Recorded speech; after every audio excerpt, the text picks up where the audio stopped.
नमो नमः। पिछली वीडियो में हमने शारदा संस्कृतम भाग 7 का 10वां पाठ तड़ागस्य आत्मकथा पढ़ा था। आज हम उसका अभ्यास कार्य करेंगे। अभ्यास कार्याणि। पहला प्रश्न है एक पदेन उत्तरत। जैसा कि आप जानते ही हैं, एक पदेन उत्तरत का अर्थ है एक पद से उत्तर दो, एक शब्द में उत्तर देना है आपको। तो क है तड़ाग सर्वदा केन पूर्ण भवति। तालाब हमेशा किससे भरा होता है? तालाब हमेशा पानी से भरा होता है। जलेन, तो उत्तर आ जाएगा हमारा जलेन। केन है ना तृतीया, तो उत्तर भी तृतीया में ही आएगा। तडागस्य तटे कीदृशा वृक्षा भवन्ति। तालाब के किनारे पर कैसे वृक्ष होते हैं? तालाब के किनारे पर हरे वृक्ष होते हैं। हरिता वृक्षः सन्ति। हरे वृक्ष होते हैं। भवन्ति कीदृशा हरितः। के तड़ागात जलम स्वीकुर्वन्ति। कौन तालाब से जल ग्रहण करते हैं या स्वीकार करते हैं? कृषका। जब उनको सिंचाई करनी होती है और वर्षा ना हो तो तालाब से ही पानी लेकर फसलों को सींचते हैं। तडागे के तरंती। तालाब में कौन तैरते हैं? वर्तका, बतखें।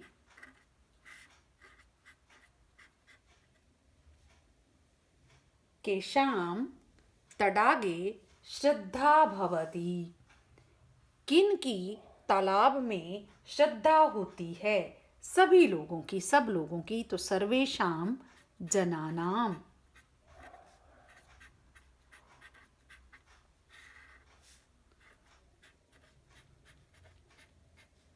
केशाम भी षष्ठी है, सर्वेशाम जनानाम दोनों में षष्ठी विभक्ति है।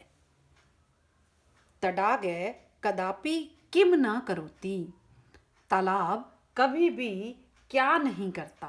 किसी का भी अहित नहीं करता, कभी भी नहीं करता। वो सभी की सहायता करता है, पानी प्रदान करता है। तो कस्यापि अहितम न, कस्यापि अहितम, किसी का अहित। ये हुए एक पदेन उत्तरत। अब करना है हमने पूर्ण वाक्येन उत्तरत। पूरे वाक्य से उत्तर दीजिए। तो क है कुत्र बहवः खगा भवन्ति। कहाँ बहुत से पक्षी होते हैं? कहाँ होते हैं? जहाँ पर तालाब होता है वहाँ पर बहुत से पक्षी होते हैं। तो क्या लिखेंगे? यत्र तडाग भवति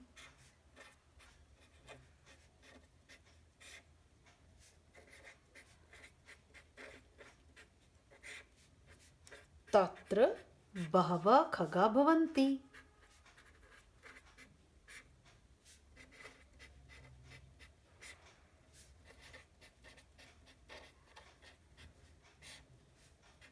जहाँ तालाब होता है वहाँ बहुत से पक्षी होते हैं। कृषका तडागात कदा जलम स्वीकुर्वन्ति। किसान तालाब से कब जल ग्रहण करते हैं, कब जल स्वीकार करते हैं? यदा वृष्टि न भवति। जब वर्षा नहीं होती। यदा वृष्टि न भवति कृषका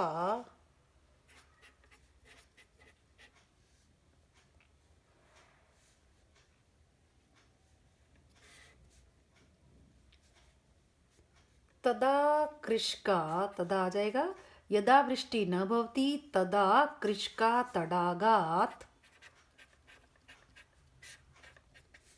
जलम स्वीकुर्वन्ति।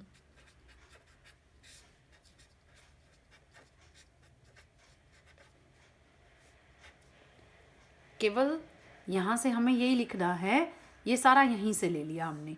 जब वर्षा नहीं होती तब, उसके बाद यहीं से आ जाएगा कस्मात् कारणात् तडागस्य जलम मलिनम भवति।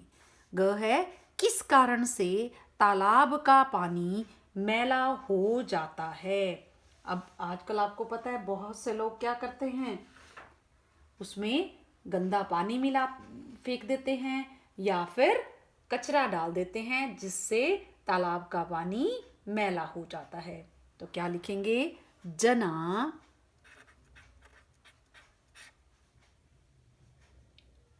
तडागे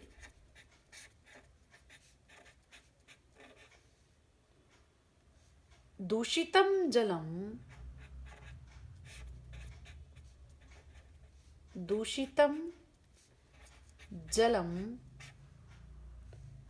अवकरं च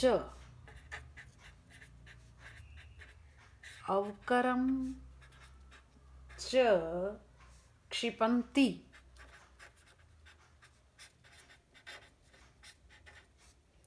जना तडागे दूषितं जलम अवकरं च क्षिपन्ति तस्मात् कारणात्, उसी कारण से तडागस्य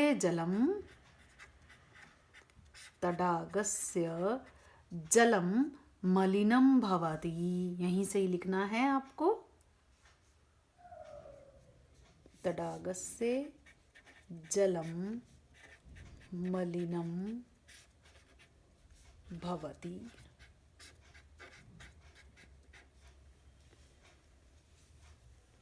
ये दूषितम में ध्यान रखिएगा, दूषित जल को। जना कथम तडागस्य स्वरूपम नष्टम कुर्वन्ति। लोग कैसे तालाब के स्वरूप को नष्ट कर देते हैं अतिक्रमण करके। तो इसको हम यहाँ लिख लेते हैं, जना तडागस्य उपरि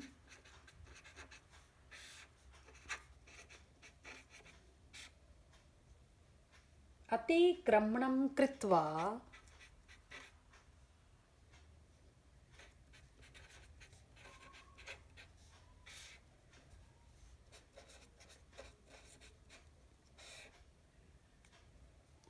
तस्य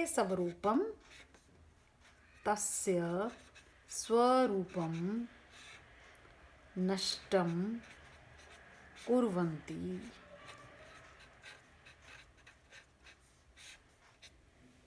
तडाग किम निवेदयति। तालाब क्या निवेदन करता है। तडाग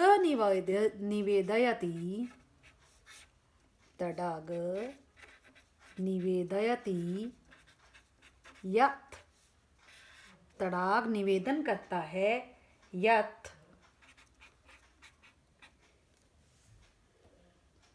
क्या निवेदन करता है, तेन सह अनुचितं व्यवहारं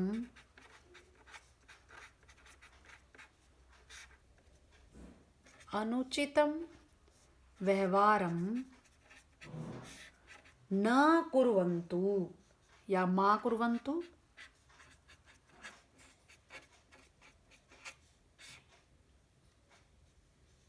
तस्मै स्वच्छता एव रोचते। तस्मै स्वच्छता एव रोचते। इसका अर्थ है तालाब निवेदन करता है कि उसके साथ अनुचित व्यवहार न करें। उस तस्मै स्वच्छता एव रोचते, उसको स्वच्छता ही अच्छी लगती है, अर्थात वहाँ पर स्वच्छता ही रखें।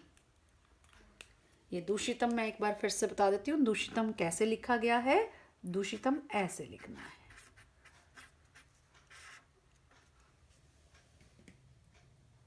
आगे देख लेते हैं।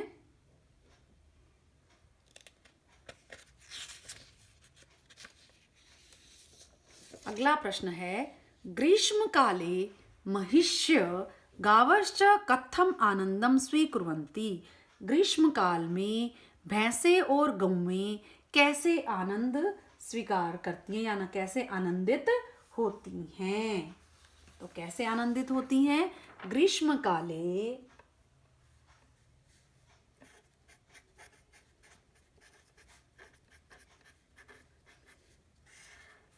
महिष्य गावश्च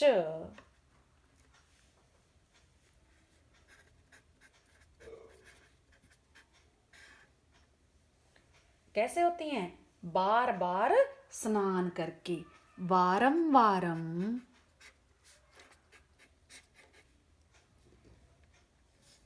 अब कहाँ स्नान करती हैं? तालाब में। तडागे स्नानम कृत्वा, तालाब में तडागे स्नानम कृत्वा आनंदम अनुभवन्ति।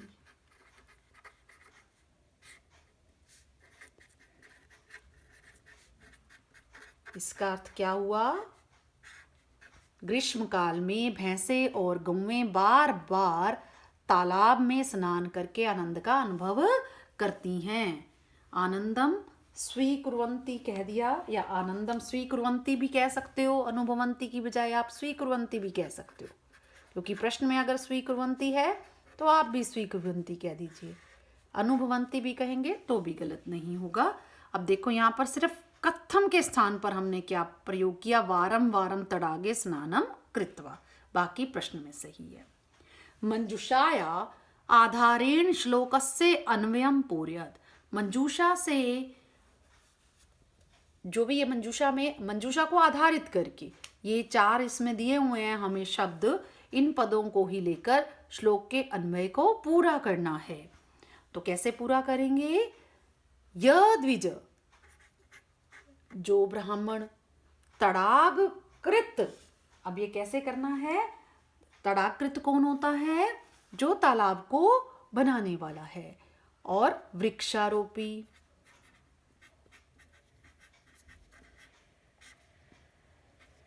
इष्ट यज्ञ च अस्ति अपि च अन्ये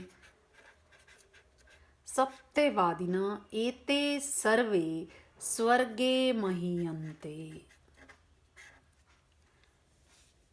तालाब को बनाने वाला और वृक्षारोपण करने वाला और यज्ञ का अनुष्ठान करने वाला जो ब्राह्मण है, ये और जो सत्यवादी हैं और जो दूसरे सत्य बोलते हैं, ये सब स्वर्ग में महानता प्राप्त करते हैं। स्थूल पदानि आधृत्य प्रश्न निर्माणम कुरुत। अब स्थूल पदों को आधारित करके प्रश्न निर्माण करना है। अब स्थूल पद क्या है? नद्या ग्रामस्य अस्मिन् लोके जनानाम तड़ागाए। अब इनके स्थान पर कौन से शब्द आने हैं वो मैं बताऊंगी, बाकी आप अपना पूरा लिख लेंगे, क्योंकि यहाँ स्थान की कमी है तो आपको सिर्फ प्रश्न सूचक शब्द बता दिया जाएगा, लिखना आपको पूरा ही है। अब नद्या, तडाग तालाब नदी का जल स्वीकार करता है। नदी का, तो यहां पर क्या हो जाएगा? कस्यः। आपको लिखना क्या है? तडाग कस्या जलम स्वीकरोति, पूरा लिखना है। तडाग कस्या जलम स्वीकरोति, अंत में प्रश्न चिन्ह। अगला प्रश्न है, तडागस्य कारणात् ग्रामस्य शोभा भवति। तडागस्य कारणात् कस्य शोभा भवति?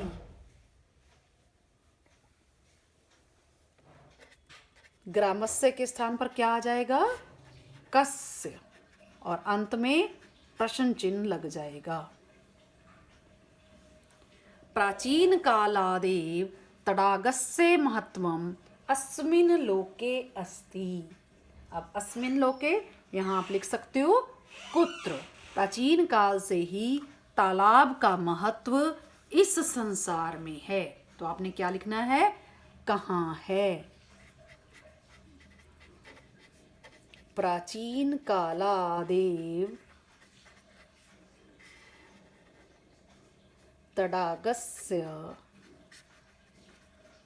महत्वं कुत्र अस्ति?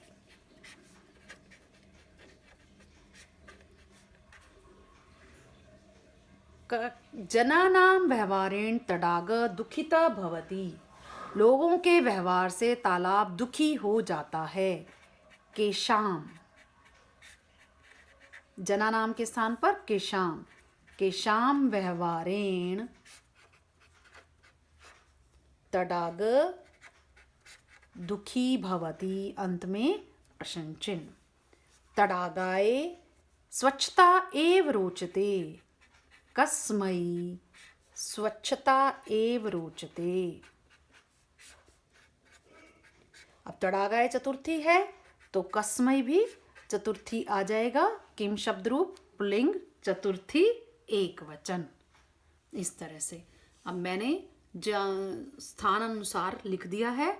वैसे आपको क्या ध्यान रखना है, प्रश्न सूचक शब्दों को, बाकी आपने प्रश्न में से ही, उत्तर में से ही देख के शब्दों को लिख लेना है और अंत में प्रश्न चिन्ह लगाना है। 5वां प्रश्न है, निम्नलिखित पदानि विभक्त्या अनुसारम लिखत। अब कौन सी विभक्ति है ये, उसके अनुसार आपको बताना है। माम, मयि, अहम, मया, मत, मम, मह्यम। अब ये सारे के सारे रूप अस्मत् शब्द के हैं। अस्मत् शब्द के ये सारे रूप हैं। अस्मत् शब्द रूप आप कर चुके हो तो आपको पता ही चल जाएगा कि प्रथमा में क्या आना है। प्रथमा में होता है अहम, द्वितीया माम, तृतीया मया, चतुर्थी मह्यम, पंचमी मत, षष्ठी मम, सप्तमी मई। आगे है मंजूषाया सहाययेन रिक्त स्थानानि पूरयत। छठा प्रश्न है, मंजूषा की सहायता से रिक्त स्थानों को पूरा कीजिए। अब ये देखो कुछ वाक्य दिए हुए हैं और यहाँ पर शब्द भी दिए हुए हैं। जीवनम का अर्थ है जीवन, तडाग तालाब, गंगा जलम गंगा जल, क्षति हानि, महाभारते महाभारत में, स्वच्छताया स्वच्छता का। तो इसके अनुसार आपने रिक्त स्थान भरने हैं। अहम डैश अस्मि, अहम तडाग अस्मि। ख, ते मम जलम डैश ए इव चिंतयन्ति। वे मेरे जल को गंगा जल की भांति ही सोचते हैं। गंगा जलम।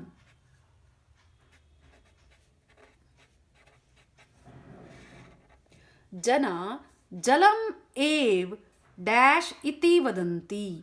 लोग जल ही जीवन है। जीवनम, जलम एव जीवनम इति वदन्ति। जल ही जीवन है ऐसा बोलते हैं। मम परित, मेरे चारों ओर, सर्वदा स्वच्छताया, स्वच्छता का, अवधानम कुर्वन्तु, स्वच्छता की सावधानी बरतें। मेरे चारों ओर हमेशा स्वच्छता की सावधानी बरतें। तेन मम डैश भवति, उससे मुझे हानि होती है। क्षति भवति। मम महत्वम डैश अपि वर्णितम अस्ति। मेरा महत्व महाभारत में भी वर्णित है। महाभारते।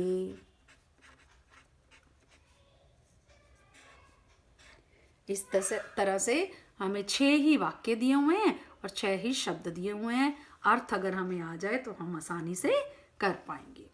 आगे है 7वां प्रश्न, उचित पंक्ति मेलनम कुरुत। दी हुई है, इसके साथ दूसरी पंक्ति को मिलाना है जिससे कि अर्थ से युक्त पंक्ति पूरी बन जाए। परंतु आधुनिक काल में क्या करते हैं लोग, क्या करते हैं, मयि दूषितम जलम अवकरम च क्षिपन्ति। परंतु आधुनिक काल में लोग मुझ में दूषित जल और कचरा फेंक देते हैं। तो आपको ये क में पूरी पंक्ति लिख देनी है। परंतु आधुनिक काले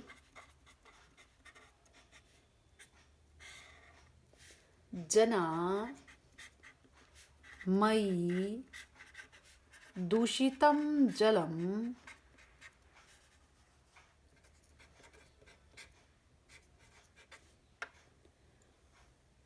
अवकरम च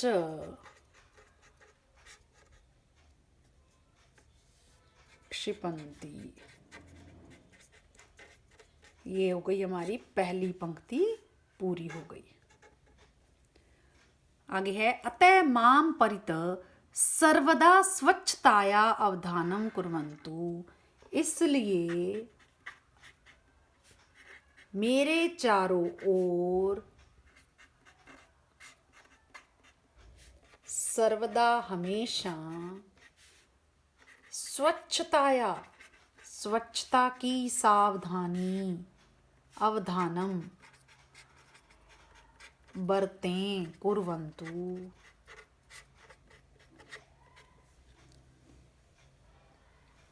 एते स्वर्गे महीयन्ते, ये स्वर्ग में महानता प्राप्त करते हैं जो दूसरे सच बोलने वाले होते हैं। एते स्वर्गे महीयन्ते, ये चान्ये सत्यवादिना।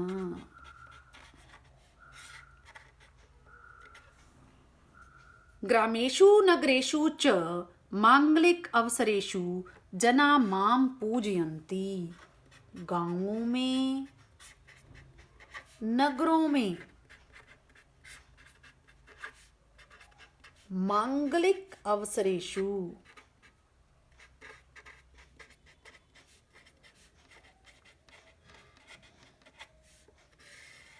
जना माम पूजयन्ति, मुझे पूजते हैं। ये हो गया उचित पंक्ति का मिलान। 8वां प्रश्न है भिन्नम प्रकृति पदम पृथक कुरुत। भिन्न प्रकृति पद को अलग कीजिए। जैसे आप करते हैं ना ओड वन आउट, इसमें ओड कौन है, अर्थात किसकी प्रकृति इन चारों में अलग है। 3 आपको एक जैसे दिखाई पड़ेंगे और एक ऐसा होगा जो सबसे भिन्न होगा, उसको छांटना है। अब मई सप्तमी एक वचन है अस्मद शब्द रूप, मत पंचमी एक वचन है अस्मद शब्द रूप, माम ये भी द्वितीय एक वचन है, परंतु माँ का यहाँ पर अर्थ है मत, अर्थात ये अव्यय है।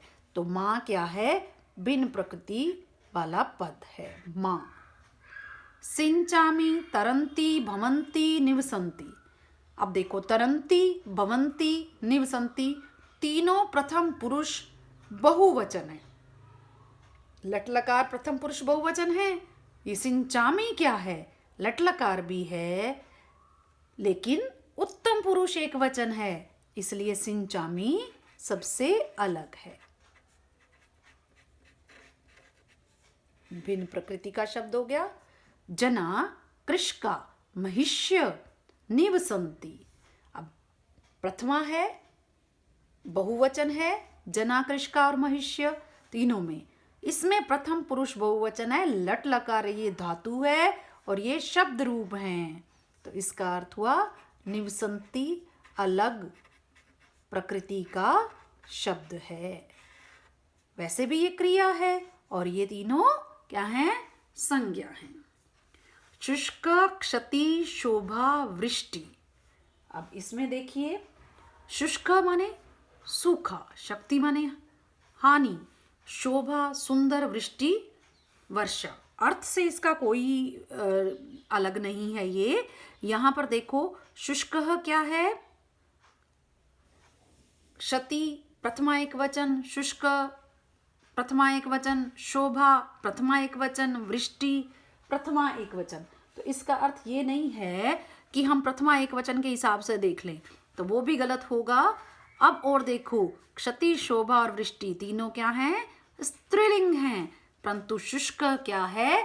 पुल्लिंग है। तो ये लिंग के अनुसार भिन्न प्रकृति का शब्द होगा। तो इसका अर्थ हम लिखेंगे शुष्क।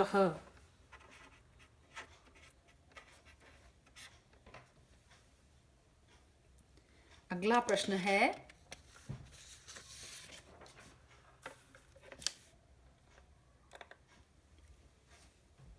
मंजुषात पदानि स्वीकृत्य वाक्य निर्माणम कुरुत।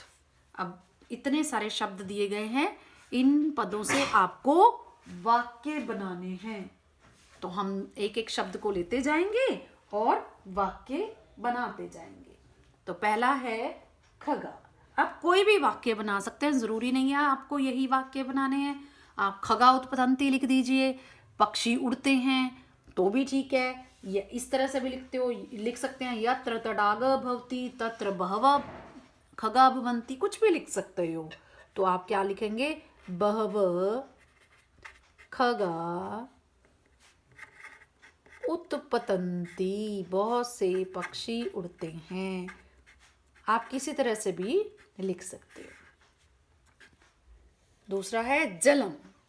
जलम एव जीवनम, जल ही जीवन है। जलम एव जीवनम अस्ति।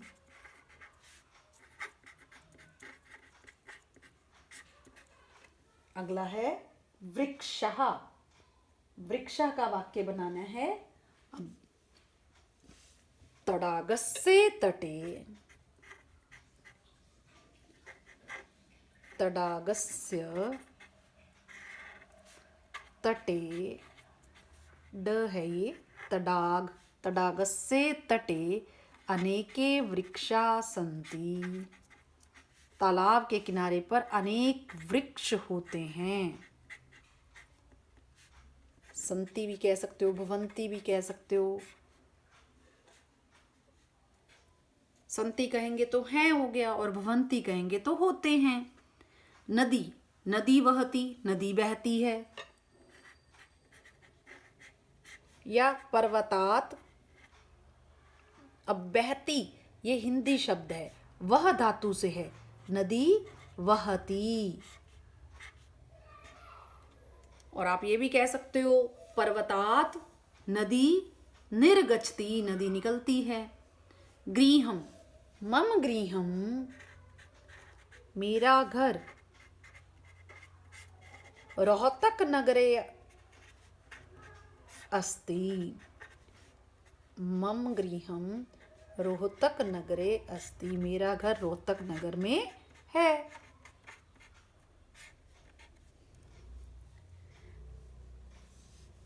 इस तरह से आप सभी शब्दों का बना सकते हो। तो हमारे पास पांच ही का स्थान है, तो हमने 5 ही शब्द ले लिए और 5 का लिख दिया। हैं सारे आसान। कहीं प्रॉब्लम हो तो आप कमेंट करके पूछ सकते हो, वैसे आप अपने आप भी बना लेंगे।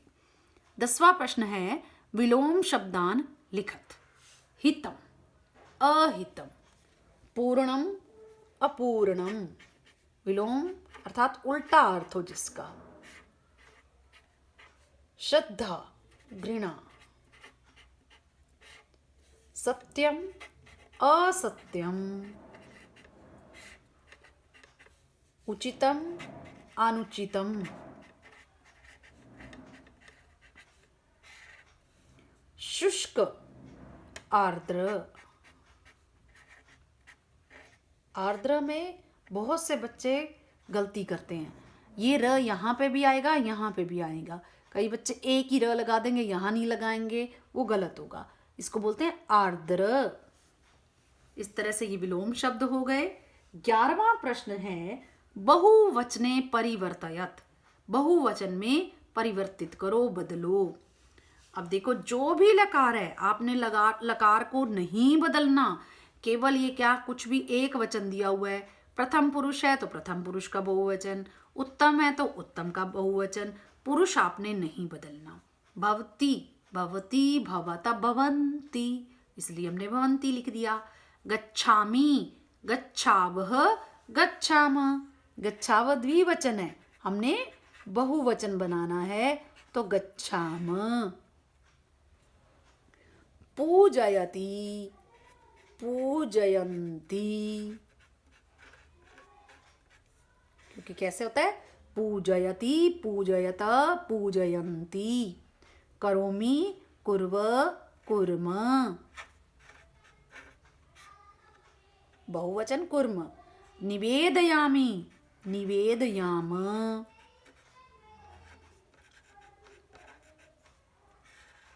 निवेदयामि, निवेदयाव, निवेदयाम, तो निवेदयाम हो जाएगा। करोति, कुरुत, कुर्वन्ति, बहुवचन है कुर्वन्ति। अस्ति, स्ते, सन्ति, बहुवचन है सन्ति। तो हमने केवल बहुवचन बताना है, वो हमने इस तरह से करने हैं। यहीं पर आपके पाठ की समाप्ति है। कोई भी कठिनाई आए तो आप कमेंट करके पूछ सकते हैं। धन्यवाद।